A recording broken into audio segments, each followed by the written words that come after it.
Miss Lindsay. Today I'm going to talk to you about how you can use household items to make a fine motor kit for your children. I've collected a bunch of things and I'm going to show you what I have in here, and then I'm going to have my kids, Felicity and Evan, show you each activity. Felicity is 2 and Evan is 6, so it kind of gives you an idea of how you can modify the activity for your children based on their age. I would recommend doing, if you're going to sit down with your child and do a handwriting activity or some sort of craft, before you do that, I would maybe choose one or a couple of these activities to do with your child. You could also, if you're doing some sort of like obstacle course or making something around the house that's like a motor activity, you could even put some of these within the obstacle course. Kids usually really like that. So let me show you what I have in here. This is just a spice jar that's empty, and what I did is I just put some Q-tips inside. You could also use toothpicks, but for the little guys, Q-tips are a little bit safer. And the child can just work on putting the item in the holes. If this is difficult for them, you could, if you have a jar that has 2 sides, you could do the bigger hole and have them just put in, working on using like a 2-finger type grasp. I'm going to show how you put them in. Here, hold this with this hand. Good. Show again. So she's putting them in the little holes. You want to try to open and try to turn to open.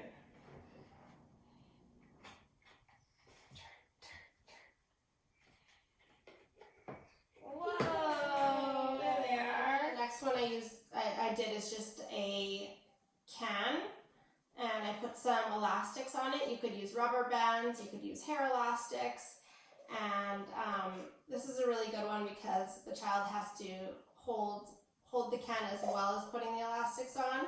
Because their hands are smaller, for the little guys, you could help them hold the can or help them a little bit with getting the elastic on. But it would just be putting the elastics on the can. I'm going to show how you would do that one.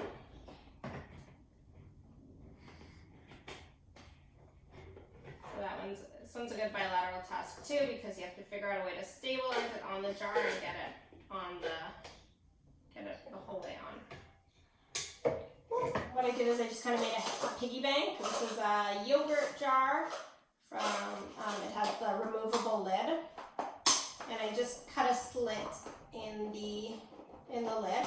I used coins. If your child's younger, you could always do something a little bit larger. But I just put a slit in here.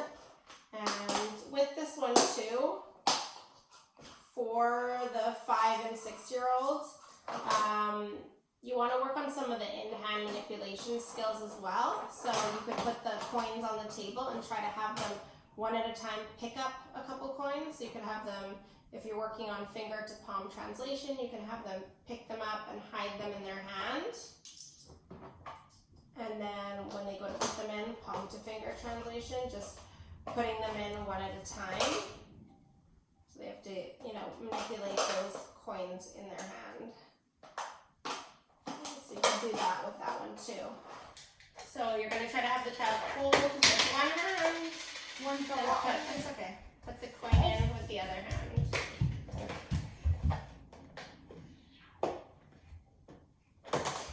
In my scissors video, I showed how to use clothespins. I think I used uppercase letters with matching to lowercase letters. This one I did numbers, so number dots with a number on the clothespin. I just used like cardstock or thicker paper, or I actually glued 2 pieces of paper together, so it just is a little bit thicker. And this is a good bilateral one because you have to stabilize with one hand while you're putting on the clothespin with the other hand. And you could also do like colors or shapes or whatever else, letters matching uppercase to uppercase, matching uppercase to lowercase. Okay, so with this one we're matching the number dot to the number on the clothespin. So one dot goes with one.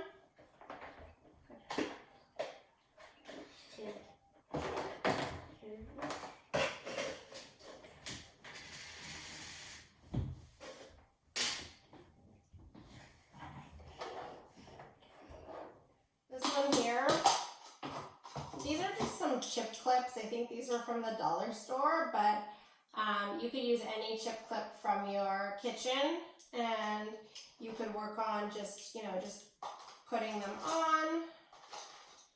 I had made some like peanuts, so you could work on your child, you know, pinching it and then putting it in. I like storing everything in containers or in bags, because then you can have your child, when you're working with them, they can work on opening and closing the containers and retrieving the items, which is a good bilateral task as well, because they have to stabilize the container with one hand while they're opening with the other. If it's plastic bags, I like putting things in plastic bags too and having them open it, because then they have to use both hands to open the bag. And you're just going to take these and you're going to put them on. Oh no! This is it.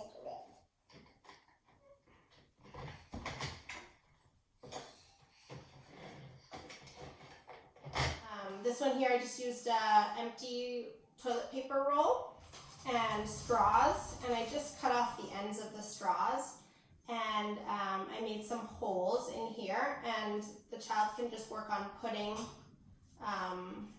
these straws through the paper towel roll. If they're younger and it's difficult for them to get it through both holes, you could also use like a egg carton and just like punch some holes, and you can have them put it in here and then work on using their index finger to even push it through to get some isolation with that. Show how you would do that.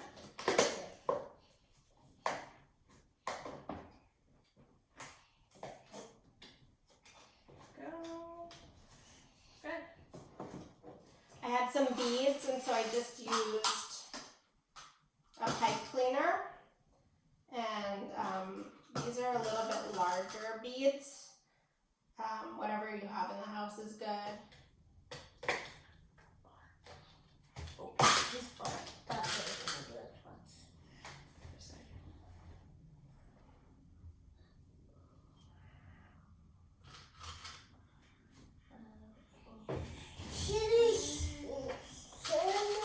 You want to turn, Felicity? Okay. So that's just stringing beads. Good job. Let's see if you can do it. Can you do this? Never tried it, I don't think. No, this. You want all of them? This one. The lid? So using a pipe cleaner is easier than using, like, of course, more sturdy, thicker string is going to be easier than using like thinner string. Like the fishing. So starting with like bigger beads and thicker string or pipe cleaner would be better. Pull it to the bottom. Pull. Good. Okay. This is just Theraputty. Probably not something you have at home, but it's easy to get on Amazon. You can use PlayDoh as well. I'm sure most of you have PlayDoh at home, but I like Theraputty a little bit more because it has a little bit more resistance. I typically like the orange or the green putty, and usually the kids' favorite thing to do is finding. This one has like jewels in here, and so I'll usually have them find the jewels. You can also put beads in here and then have them string the beads after. You can also have them just like work on pulling or squeezing the Theraputty. In my PowerPoint I talked about the tennis ball man. You could have them find the items in the putty and then feed the tennis ball man. So you would use one hand to hold the tennis ball in there, and you're going to squeeze it. You're going to squeeze while the other hand puts the things in.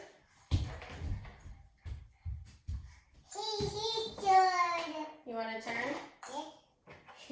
Yes. Okay, so you could do it with one hand. You could also switch it so they have to hold the ball with the other hand. If you're doing it with a younger child like Felicity that may not have the strength to do it too, and Felicity is just working on getting like a pincer grasp. Felicity, come over here and you want to show how you do it? You want to feed him the money that you have? So I can hold it open and have her work on putting it in too. You want to put this one in? No. Good.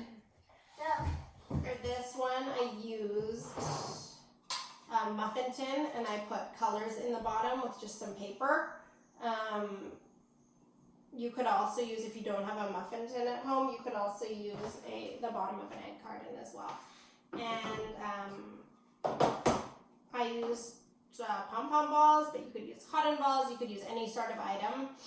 And we're just working on matching the color ball to the color in here, and using a tongs, and you can use any sort of tweezers or tongs or kitchen tongs. Anything is fine for that as well. Okay.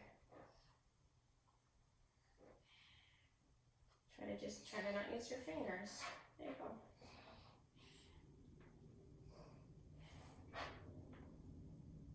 Good. So we're just matching the colors. Trying to use just one hand.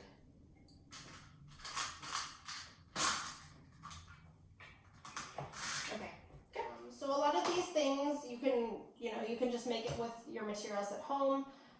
It's a really good way to keep strengthening your child's fine motor skills. And that's it for today. Thanks so much.